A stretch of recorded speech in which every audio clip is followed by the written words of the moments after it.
Hi, I'm Zephyr, and I'm grateful to have space to do this in. So today I'm going to talk about knife care, especially sharpening and preventing / cleaning rust. I'm going to talk about primarily the use of whetstones, but I will just mention a few other tools that are out there. I have these diamond dust coated sharpening files, which I really like using because they're light, portable, they all fold up.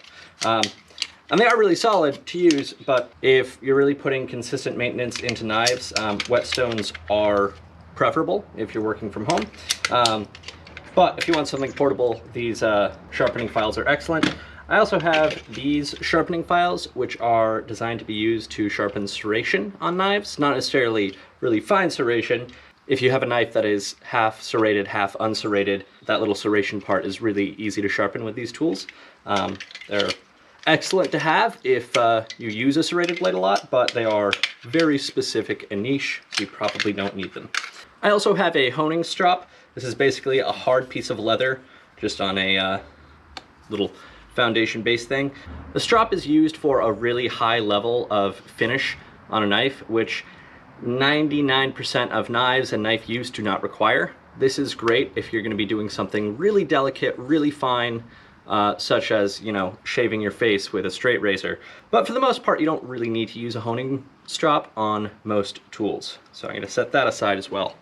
So let's talk about how to clean a knife that is rusty. I originally found this knife in a riverbed and gave it a new handle and a basically new blade with the amount of rust I had to clean off of it. But I then stuck it in a spot where the humidity was going up and down, and I didn't properly protect it. So now, as you can see, it's nice and rusty. So I gotta clean it off. So there's lots of different things you can use to clean rust off of a knife. I'm not gonna show you the absolute definitive correct way to do it. I'm gonna show you how I do it on my knives. Specifically, knives that I find myself using a lot outside, that no matter how hard I try to protect them, inevitably tend to get some rust. Maintenance and prevention, always preferable. Rust happens. There are chemical agents you can use to clean rust off of a blade. I don't tend to mess with that. I like to go the mechanical route, and I tend to just use some classic old sandpaper. The lowest I go is 220 grit, even if it takes a while. And if I can stick with just a 400 grit or higher, that is preferable. So you obviously want to be mindful of the edge. You obviously wouldn't want to go like this against the edge. Just kind of go against the flat of the blade, gently, back and forth. Got an old towel here. Gotta wipe every once in a while. Now this knife had lots of pitting in it from how long it was sitting in a riverbed. So I don't expect to get all the rust because I never did get all of the rust. I'm just trying to do the surface layer stuff that has formed since then. You can go flat, you know, with a corner or something like this. Be mindful of the edge, obviously. Might want to go from the spine.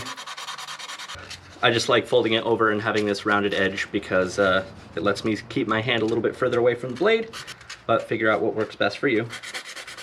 And there we go. Not 100% rust-free, but you can probably tell it's quite a bit less rusty than it was. And what rust remains is in that pitting, which again, without basically grinding away the entire blade, I'm not going to get rid of the rust in the pitting. That's where a chemical agent might be helpful, but again, I don't like to personally bother with them.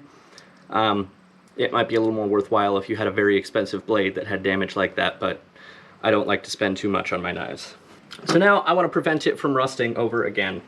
There are different compounds you can use. This is a blade oil, came with my axes. And oils are great. They are a little bit thin, and so they don't always stay on a blade, so I find you need to apply them more often, but they do work very well. So then I have this, so rifle and knife wax, which is a little bit thicker, and it kind of coats the blade a little more evenly, and I have found good success with it. So I'm just gonna take cloth here and put a little bit of this stuff on the corner. Doesn't take a lot to do the job. And just gonna wipe the blade down all over. Be mindful that you're not applying it and then immediately wiping it away. So don't be too rough. And there we go. Doesn't really look any different. All rust is it is iron oxide. It is what happens when oxygen and iron mix together. They create a new molecule. Humidity in the air, water is an excellent medium to help the process of oxidization. So all that wax oil stuff does is it protects the knife from being in direct contact with the air, and especially the humidity in the air. So now this knife is clean and protected from getting rusty again, at least until I use it next, at which point I should probably re-oil it if I use it on a rainy day at least. So now on to sharpening. As I mentioned, I'm going to use whetstones today. I like to pre-soak my whetstones. You can use oil on a whetstone. The trouble is that once you start using oil on a whetstone, you have to always use oil on a whetstone. And sharpening oil doesn't necessarily lead to a better edge. So I like to use water. I like to pre-soak the whetstones so that they are already soaked in with water. I've just got them in a baking sheet here with water. It does tend to get a little bit wet when you're using a whetstone soaked in water. They drip, so I recommend having an old towel you do not care about on hand. So I've got 4 different types of knife here, 4 different styles, 2 folding, 2 straight, and all of them have certain features in common. So I'm going to talk about those features. Some of them you already know. This is the handle, this is the blade, pretty easy. This is the tip, this is the edge, this is the spine, this is the flat, and then you've got the bit that angles in towards the edge, and that part is called the bevel. Now this blade has what is sometimes called a Scandinavian grind, which is a flat, long, smooth ground bevel. It leads to a very even edge, and they're great for all sorts of things, especially carving. I love me a good Scandi grind. Then you've got a knife like this, pocket knife, locks, folds, great. This has a very small flat, and then it has a long false bevel, and then a very short true bevel. The true bevel is the true bevel because that's the angle that leads to the actual edge. Then you have a knife like this. This is an Open L. They are a classic French pocket knife maker, locks in its own unique way. I would say that it has a very large flat and one very short bevel towards the edge. And then of course you have your classic kitchen paring knife. This one also has a flat, a false bevel, and then a true bevel above the false bevel, or below, depending on how you're holding the knife. The way you sharpen all of these types of blade is similar, but you have to be aware of what that angle of the bevel is in order to actually sharpen them without causing damage. So let's talk about how you find that angle. I'm going to start with showing you how to sharpen a really simple edge like a Scandi grind. I am going to take one of my whetstones here, and this knife is already pretty sharp to begin with. I've maintained it somewhat recently, so I'm going to pull out my finest whetstone, the 8000 grit. I recommend having a couple of whetstones. Most will have 2 sides, and they'll claim that one is medium, one is fine, or one is coarse and one is fine, or whatever. Whetstones come with different grit, and that grit is actually pretty similar to a sandpaper's grit almost, but a little bit finer. This one is a 400 and a 1000. That's my coarsest stone. And then this one is a 3000 and 8000. I am going to use the 8000 side. And I really like these. Their company is Knife Planet, not endorsed or anything. I just like that they have a nice rubberized base because it is nice to not have your stone shifting around while you're sharpening. So to find that angle of the edge, put the flat of the blade against your stone and then slowly turn it towards the edge until you kind of feel that it's flat against the stone. So right now the Scandi grind bevel is touching the stone completely and flatly. There are different motions that different people do. I like to use a nice circular motion like this. And you have to adjust the angle as you go around curves, which most knives have curves leading to their tip. But that's easy enough to do. And you're just going to do these circular motions for a little bit. And especially the finer the stone is, the less frequently you have to switch sides, but you always need to switch sides on your knife from one bevel to the other side of the bevel to keep that edge even. Otherwise, what you will get is something called a burr, which is essentially when the edge of the knife curls over slightly, and you can feel it if you push against it like this. You can feel that a little burr is forming if you haven't switched sides often enough. Burrs are not that big a deal to get rid of, you just have to switch sides, and they'll be created much less if you switch sides frequently. So, just gonna go back and forth a little bit here. And I'm quite used to this, so I kind of have a feel of the angles of a knife and how to hold it there. It may be a slightly more delicate, slower process when you first start using a whetstone like this. And as you can see, it's getting this like material here that is the steel being ground off and mixing with the water and creating a slurry, which is actually good to have on the stone. You don't want to clean that off too often. Helps sharpen itself almost. So just go back and forth a few times.